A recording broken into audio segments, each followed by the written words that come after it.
Help করো ধরো এদিকে হ্যাঁ ধরো মাঝখানে ধরো হ্যাঁ লম্বা সোজা করো লম্বা এই দেখো এই দাগটা এই যে দাগটা আছে ওদিকটা কালকে হয়েছে এটা পড়ছে হয়েছে এদিকটা ভেজাতে হবে ওদিকটা বিকেল থেকে জল দেওয়া হবে বাবা আমার বুঝে না কথা কাজ করছিল এইটা বাবা এদিকটা একটু টেনে দে এখানটা একটু ঠিক করে দে না এটা ধরো আরেকটা হলে ভালো হতো জানো আছে তো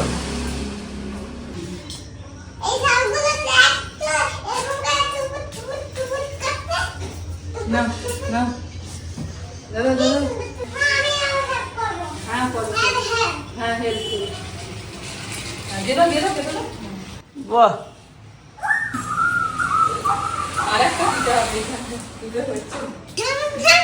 গুড মর্নিং সকলকে আশা করছি সকলে খুব ভালো আছেন সকাল সকাল আমাদের এই যে বাড়ির কাজ শুরু হয়ে গেছে আজকে মিস্ত্রি কাকুরা ছুটি নিয়েছে কারণ আজকে জামাই ষষ্ঠী বাড়িতে সব জামাই আসবে তো কাকুরা যাবে না মানে কাকুদের সব জামাইরা আসবে যার জন্য আজকে ছুটি তো সকাল থেকে ওয়েদারটা ভীষণই ভালো কালকে তো প্রচন্ড বৃষ্টি হয়েছে বিকেল থেকে যদিও বৃষ্টিটা ছেড়ে গিয়েছিল আজকে সকাল থেকে প্রচন্ড রোদ বললে জামাই ষষ্ঠীর দিন বিশাল বৃষ্টি আছে কিন্তু আকাশটা ঝলমলে ওয়েদার একেবারেতে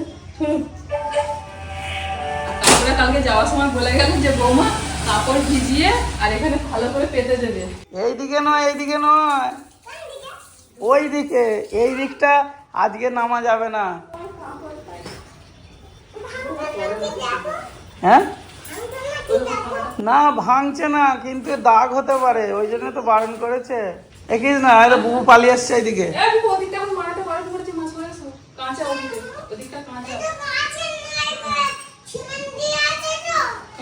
কাঁচা সিমেন্ট দিয়ে আছে আমি জানি কাঁচা মানে হচ্ছে নরম এখন একটু শক্ত হতে দিতে হবে তো কাকুরা যাওয়ার সময় বলে গেলেন যে এইভাবে দিতে যে পেটে পেটে দিচ্ছি এখন দুদিন রাখা থাক আর এদিকটা বিকেলবেলা থেকে দিতে হবে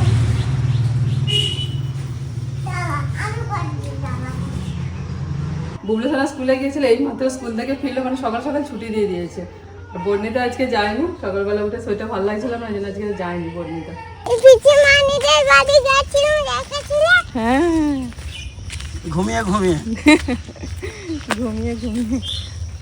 কালকে প্রচুর বৃষ্টি হওয়াতে আমাদের জমিতে জল দাঁড়িয়ে গিয়েছিল জানেন জলে জল আর অনেকেই দেখছি ওই বৃষ্টির মধ্যে আবার মাছ ধরতে বেরিয়েছে এই যে পুকুরটা আছে এখান থেকে সব মাছ ওঠে আমরা আর বেরোইনি এত বৃষ্টিতে বাপরে এখন দেখুন সব জল শুষে নিয়েছে যেই সকাল থেকে কিছুটা রোদ করলো সব জল কোথায় চলে গেল এই তো পেয়ে গেছি লাল জবা অনেক ফুল পেয়ে গেলাম পিসিমা তুলে নিয়ে গেছে সেদিন গাছে ফুল থাকেই না কালকে এই যে রান্নাঘরে পর্দা দেওয়া ছিল তাও ওই দিকটা কিছুটা একটুখানি ঝাপটা দিয়ে ভিজেছে সবটা ভেজেনি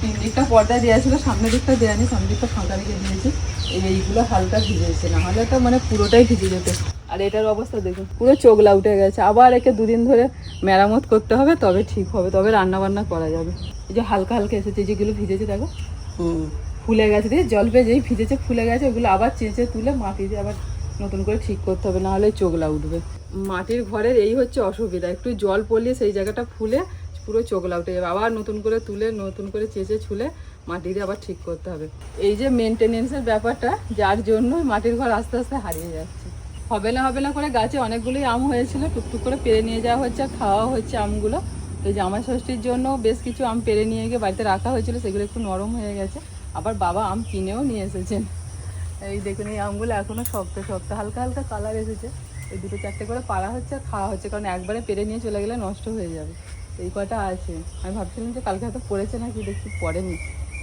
অন্যান্য দিন একটা দুটো পড়ে যায় এসব বললো আজকে রাত্রে একটা সারপ্রাইজের ব্যাপার থাকছে আমার বর্ণিতা আগামীকাল জন্মদিন রাত 12টা বাজলেই ওর জন্মদিন পড়ে যাবে তো এবারে জন্মদিনটা আমি একটু স্পেশাল করতে চাইছি কারণ বর্ণিতা 12 থেকে 13 বছরে পা দিচ্ছে তো আমি চাইছি যে দিনটাকে একটু স্পেশাল করার এটা যেন সারা জীবন ওর মনে থাকে সেইরকমভাবে আর ও না মানে কি বলবো ও চাইছে একটু অন্যরকম ভাবে জন্মদিনটা পালন করতে তো আমরাও ওর বাবাতে আমাতে মানে আলোচনা একটু সাই আর কি যে মানে বেশি লোকজন হই হুল্লোড় ওটাও পছন্দ করছে একটু আলাদাভাবে আমরা চেষ্টা করছি জন্মদিনটা এবারে পালন করা সারপ্রাইজ দেওয়া হবে 12টার সময় সেটা বর্ণিতাকে জানাবো না কারণ ওরা জানালে ও মোটেই করতে চাইবে না এখন কি জানি হঠাৎ করে মেয়েটা আমার কিরকম বড় হয়ে গেল আপনাদের সেই ছোট্ট বর্ণিতা আস্তে আস্তে দেখুন 13 বছরে পা দিয়ে দিল, হঠাৎ করে কীরকম বড় হয়ে গেল। যখন আমি ভিডিও শুরু করেছিলাম, আমার প্রথম দিকে ভিডিওগুলো দেখবেন বর্ণিতা এইটুকুন ছোট্ট, আস্তে আস্তে সে এত বড় হয়ে গেছে, মানে মায়ের সমান হয়ে গেছে। বলো। যখন আমি ছোট ছিলাম তখন দিদিও বলেছিল, হ্যাঁ যখন দিদি ছোট ছিল তখন আমি বলি। হ্যাঁ হ্যাঁ হ্যাঁ, হ্যাঁ। একদম একদম যখন তুমি ছোট ছিল দিদি তখন বড় ছিল, তুমি যখন বড় ছিল দিদি তখন ছোট ছিল। ছোট হয়েছিল সেটা। বুঝতে পেরে গেছি, হিসেবের কথা। যেহেতু ও কিছু নিতে চাইছিল না, গতকাল ওকে জোর করে নিয়ে গিয়ে জামা টামা কিনে নিয়ে আসা হয়েছে। কারণ তাও তো জামা যেরকম নিয়েছে, হ্যাঁ, মানে সেই এগুলো যেগুলো ওকেশনের জন্য না। মানে জন্মদিনে যে এরকম যে একটা জামা আমি সেরকমই নেবো বলে গিয়েছিলাম, কিন্তু ও রাজি নয়। না আমি ওই রকম না, আমি এরকম নেবো, একদম সিম্পল, আমার এই সিম্পলটাই ভালো লাগে দিয়ে ও নিজেই পছন্দ করেছে। মানে বাবাতেও তো দুজনের মধ্যে পছন্দ করেছে, যাই হোক সেটা তো আপনারা দেখেছেন। আর আজকে ব্যাপারটা একটু আলাদা, ঠাকুরকে একটু সেবা দিয়ে তারপরে রান্নাবান্না শুরু করবো। আজকে আরও একটা স্পেশাল দিন, তুমি কি জানো? তোমার উপর একজনের রাগ হয়েছে জানো? হ্যাঁ, মুশকিল করেছে। আজকে পলিদের বিবাহ বার্ষিকী পড়েছে। ও কালকে আমাকে ফোন করেছিল, আমি জানি, আমি তাও ওকে একটুখানি উইশ করে দিলাম। তারপরে ও বলছিল যে দিদি আয় আমাদের বাড়ি চলে আয়, তোদের বাড়ি পরে একদিন যাবো এখন। বলছে আমাদের সেরকম ধরা যে বিশাল কিছু করছি তা না, মানে ওদের বাড়িতেও তো ননদের নন্দাই আসছে, রান্না বান্না হবে আর হবে, যে বলছিল যে তাহলে চলে আয় আমাদের বাড়ি। আমি ঠিক আছে পরে একদিন যাবো। তাহলে উইশ করে দিতে হবে ফোন করে। উইশ হ্যাঁ, করে দিও। ওর মায়ের আঁচল ধরে ধরে কেমন আসতে দেখো গো। আমি কোথায় বলবো, একটুখানি বড় বলে পারবো। ও তাও তো বটে।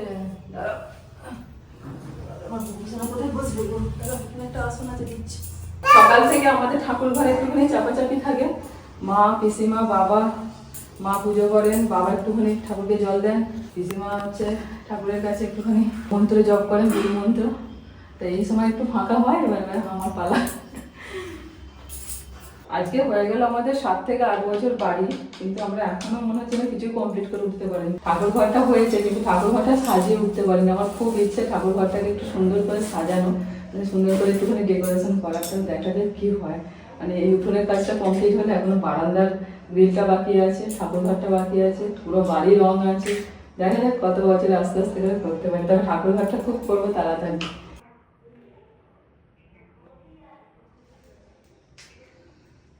আমি করছি। হ্যাঁ করবি করবি। স্কুল থেকে এলো তো সারাদিন এবার মায়ের পিছু পিছু ঘুরবে, আর পিছু ছাড়বে না মায়ের।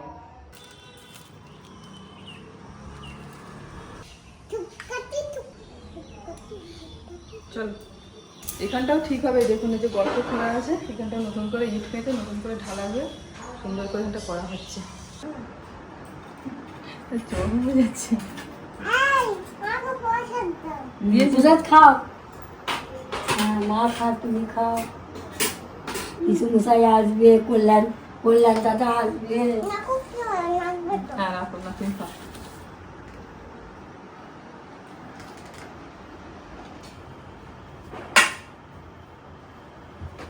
বুবলু রঙ্গটা দেখুন।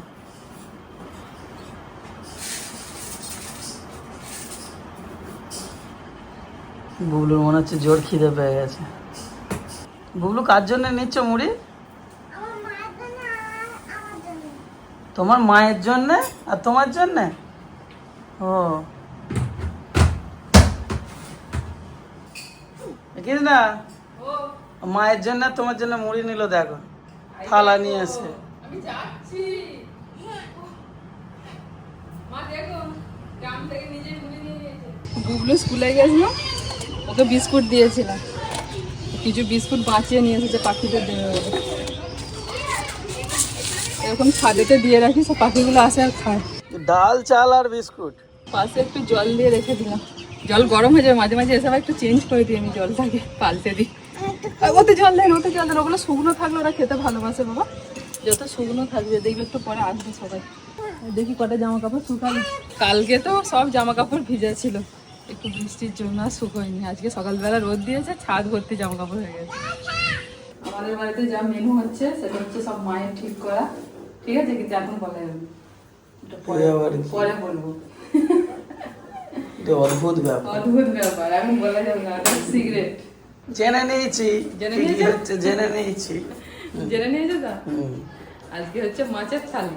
আর কিছুক্ষণ বাকি আছে 12টা বাজতে। তো বাবা এই মাত্র জাস্ট বাড়িতে ঢুকলেন। আমাদের মোটামুটি সবার খাওয়া দাওয়া হয়ে গেছে, আর মানে সবাই অপেক্ষা করছে, এখনও সবাই জেগেই আছে, দিদি জামাইবু ভাগনা সবাই জেগে আছে। এই যে এটাও জেগে আছে দেখি, আমি যাইনি বলে ও যায়নি শুতে।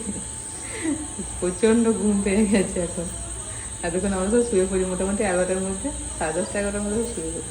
আজকে জেগে আছি, মেয়েকে সারপ্রাইজ দেবো বলে। বর্ণিতা এখনো জানে না যে ওর জন্য কেক আনা হয়েছে দিদির জন্য। আমাদের সারপ্রাইজ কেক একদম রেডি বর্ণিতার জন্য। এখন বাজে ঘড়িতে পুরো 12টা। চলো, বর্ণিতা শুয়ে পড়েছে। এই দেখুন, এই কেকটা আনা হয়েছে বর্ণিতার জন্য।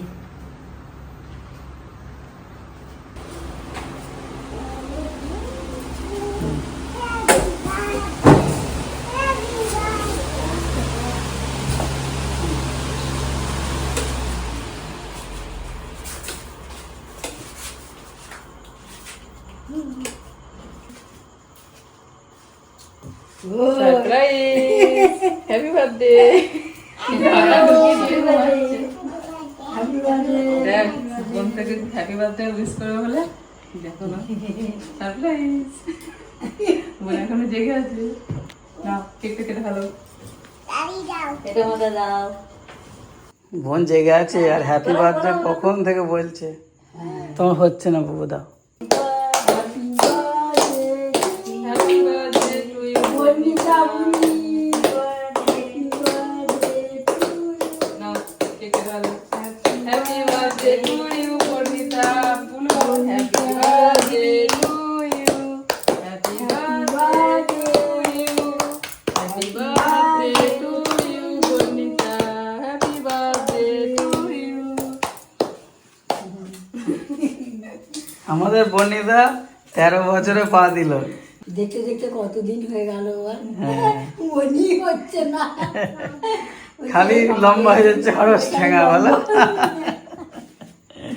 আমি কেটে দিচ্ছি দাদা। আমি ঘুমিয়ে গেছিলি। সকাল থেকে অপেক্ষা করেছিলাম যে কখন রাত 12টা বাজবে আমাদের বর্ণিতাকে সারপ্রাইজ দেবো। তো সকলে বর্ণিতাকে আশীর্বাদ করবেন যেন বড় হয়, মানুষের মতো মানুষ হয়। জানি আপনারা সব সময় ওকে আশীর্বাদ করেন। তো দেখতে দেখতে আমার মেয়ে, এই ছোট্ট মেয়েটা আজকে 13 বছরে পা দিয়ে দিল। তো কালকে বর্ণিতার জন্য আরেকটা দারুণ সারপ্রাইজ আছে। এখন আর কিছু বলছি না, এখন অনেকটা রাতও হয়ে গেছে। তো এখানে ভিডিওটা শেষ করছি। সকলকে টাটা, গুড নাইট। আরে কালকে মানে আজকে হয়ে গেছে। ও হয়ে গেছে। হ্যাঁ, ঠিক কথা ঠিক কথা। মানে রাত রাত হয়ে গেছে, আর 2-4 ঘন্টা পর থেকে হবে। সকাল থেকে একটা নতুন সারপ্রাইজ। হ্যাঁ, ওইটা তো ফেভারিট। আপনার এদিকে একটা আছে, এটা তোমার। বড় হও, মানুষ হও, বাবা মায়ের মুখ উজ্জ্বল করো, এই তোমাকে আশীর্বাদ করি।